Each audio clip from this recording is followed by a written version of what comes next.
दिल्ली की सियासत में एमसीडी को लेकर बड़ा उलटफेर हुआ। आम आदमी पार्टी से अलग होकर बनी इंद्रप्रस्थ विकास पार्टी अब बीजेपी में शामिल हो गई है। आईवीपी के सभी 16 पार्षदों ने बीजेपी का दामन थाम लिया है और इस सियासी बदलाव के बाद दिल्ली नगर निगम में बीजेपी की संख्या 139 तक पहुंच गई है। वहीं इससे 2027 के एमसीडी चुनाव से पहले बीजेपी की बड़ी रणनीति के तौर पर देखा जा रहा है कैसे बदला एमसीडी का सियासी गणित और इस विलय के क्या मायने हैं, स्पेशल रिपोर्ट में देखिए।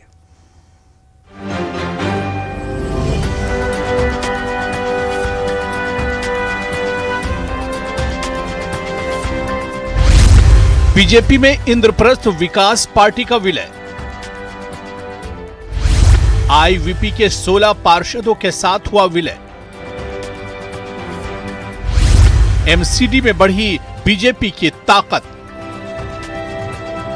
ये तस्वीरें दिल्ली की सियासत में बड़े बदलाव की गवाह और सबूत दोनों हैं, जिससे दिल्ली नगर निगम में बीजेपी की ताकत और ज्यादा बढ़ गई है।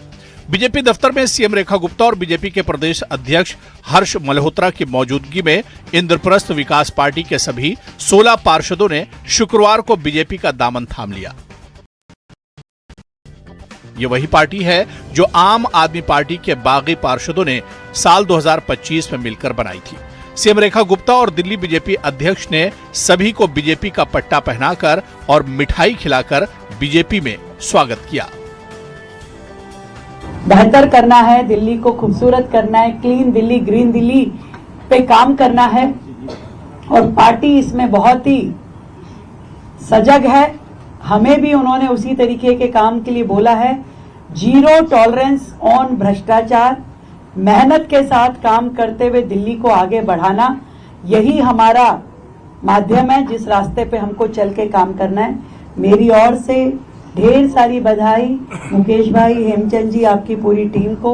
आपने भारतीय जनता पार्टी को ही केवल ज्वाइन नहीं किया है, आपने अपने क्षेत्र के विकास को आगे बढ़ाने के लिए जिस निर्णय को लिया उसके लिए आपकी क्षेत्र की जनता भी आपको जरूर बधाई देगी। जब से भारतीय जनता पार्टी की सरकार आई है तब से नगर निगम सुचारू रूप से चलना प्रारंभ हुआ है। मोदी जी की नीतियों से प्रभावित होकर, रेखा जी की नीतियों से प्रभावित होकर के मुकेश गोयल जी, जो कि इंद्रप्रस्थ विकास पार्टी के संयोजक हैं, उन्होंने अपने सभी साथियों के साथ भारतीय जनता पार्टी में विलय होना स्वीकार किया है। मैं इन सब साथियों का, मुकेश जी का, उनके साथ हेमचंद जी का और बाकी सभी 14 अन्य हमारे कॉर्पोरेटर्स का बहुत बहुत भारतीय जनता पार्टी परिवार में अभिनंदन करता हूं, स्वागत करता हूं। बीजेपी में शामिल हुए ये सभी पार्षद साल 2022 में निगम चुनाव में आम आदमी पार्टी से जीत के आए थे। तब एमसीडी की 250 में से 104 सीटें बीजेपी जीती थी, लेकिन उसके बाद से आम आदमी पार्टी के कई पार्षद भाजपा में शामिल होते गए और बीजेपी का कुंभा 104 से बढ़कर 123 तक जा पहुंचा। और अब मई 2025 में मुकेश गोयल और हेमचंद गोयल के नेतृत्व में आम आदमी पार्टी से अलग होकर आईवीपी बनाने वाले 16 पार्षदों के भी बीजेपी में शामिल होने से एमसीडी में बीजेपी के सदस्यों की संख्या 139 हो गई है। वहीं इस मौके पर आम आदमी पार्टी पर हमला बोलते हुए मुकेश गोयल ने कहा कि हम दिल्ली के विकास में भागीदारी बनना चाहते हैं, इसीलिए भाजपा में शामिल होने का फैसला किया है।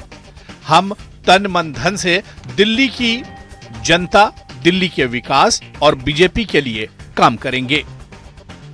भारतीय जनता पार्टी की दिल्ली में सरकार बनी, जिस प्रकार से रेखा जी के नेतृत्व के अंदर यहाँ दिल्ली के अंदर विकास के कार्य शुरू हुए, तो धीरे धीरे करके आम आदमी पार्टी के कार्यकर्ताओं में और पार्षदों में भी यह खलबली मची कि भाई हमारी सरकार पर केवल भाषणबाजी में विश्वास रखती है, दिल्ली के विकास से इन्हें कोई मतलब नहीं है। इसीलिए काफी लोग पहले निगम के अंदर सीधे भारतीय जनता पार्टी में शामिल हो गए। हमने अपनी एक इंद्रप्रस्थ विकास पार्टी बनाई जिसके 16 सदस्य थे।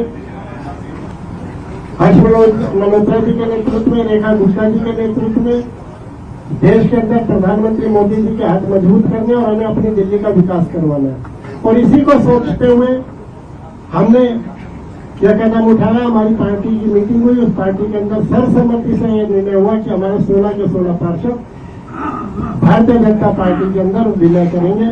और आज आदरणीय मुख्यमंत्री जी ने, हमारे प्रदेश के अध्यक्ष हर्ष मल्होत्रा जी ने हमारे को जो यहाँ अपनी पार्टी में सम्मिलित किया, मैं आप दोनों लोगों को एक विश्वास दिलाता हूँ कि दिल्ली के विकास के लिए, देश की एकता और अखंडता के लिए, और जहाँ भी आप लोग हमारी ड्यूटी लगाओगे, चाहे संगठन में लगाओगे, चाहे कहीं भी लगाओगे, हम तन मन धन से पार्टी के लिए कार्य करेंगे, दिल्ली की जनता के हित के लिए कार्य करेंगे।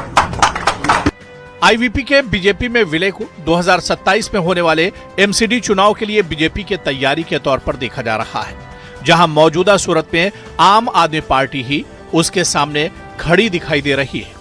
लेकिन पिछले 4 सालों में बीजेपी उसके 32 से ज्यादा पार्षदों को अपने पाले में कर चुकी है और चुनाव तक आगे भी कई दांव पेच देखने को मिल सकते हैं। Bureau report, news 18, Delhi, NCR.